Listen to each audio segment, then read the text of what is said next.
What's going on, y'all? It's your friendly neighborhood lover of TV and film, Eddie Knight, man. Welcome back to Nerdy Before It Was Cool.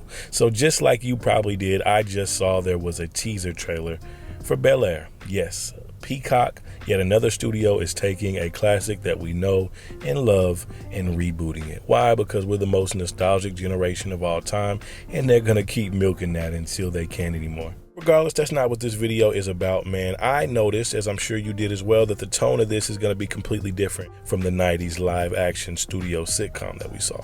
I know that has a lot of people up in arms, or at the least very indifferent about wanting to check this out, but me, it could not make me happier that they went to choose a different format for this show. And the main reason for that is, for me, is, man, live studio audience sitcoms just don't work anymore for me. I don't know what it is. I don't know if it's because comedy's changed or humor's changed or what it is, but I remember audibly laughing at Jamie Foxx show and Martin and Cedric the Entertainer's show and a lot of those live studio audience sitcoms from back in the day. And there's been a lot of companies, especially Netflix, pumping out these live studio audience sitcoms in 2020 and 2021 that they just have not worked for me. Kevin James had one on Netflix. I love Kevin James and his kind of like old school slapstick style of comedy, but that show just wasn't it for me. I watched like 5 episodes and I don't think I laughed at a single one of them. The same thing for the Upshaws with Mike Epps. There was a couple of jokes here and there that I laughed at, but overall the tone of it just wasn't that funny for me. The same thing for the new Jamie Foxx live audience sitcom. It was marketed as Jamie's return to television and it was going to be epic and all this and him turning to his true form, and it just didn't do it for me either. It's just something about the format that doesn't seem to really stick and hit like it used to. So I am 100% glad that they chose to not do that style for this show, because you are not going to be able to compete with our nostalgia. We're just so nostalgic that if it was the same type of show, same style, same type of setup, it just would not really work. And they would basically be making a cheap knockoff of the original, and nobody wants that. If you're going to reboot a classic show or a classic movie, man, you got to be bold and you got to put your own spin, own take, and own tone to it.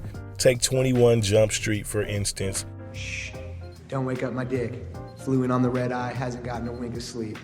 One of my favorite movies, especially in the comedy genre, man.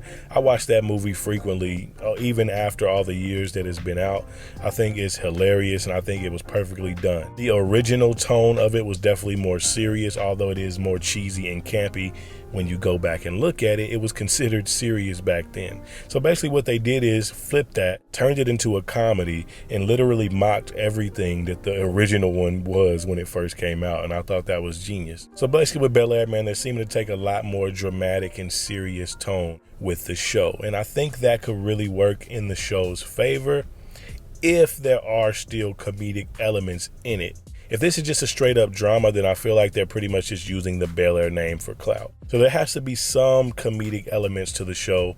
The lead has to be charismatic and funny, but it's fine if you want to tackle more dense topics and take the tone of the show a lot more seriously. It'll really benefit it because it'll make it its own thing. Something inspired by the OG series that we all know and love, but has its own tone, its own feel, own characters, and own world and lore to it that could really make it something of a long-lasting series. And me personally, I am glad to see that they got the person who made the fan-made trailer a few years ago. And I'm glad to see that they have Will Smith involved with the show as well. So they got the right people behind this thing. Now it's just going to fall down to the cast and the writers and the directors to make this something that people would actually want to watch long term, unless you just want like a mini limited series type of thing. Yeah, man, I just wanted to come through with that quick video, guys. Have you seen the teaser trailer to Bel-Air?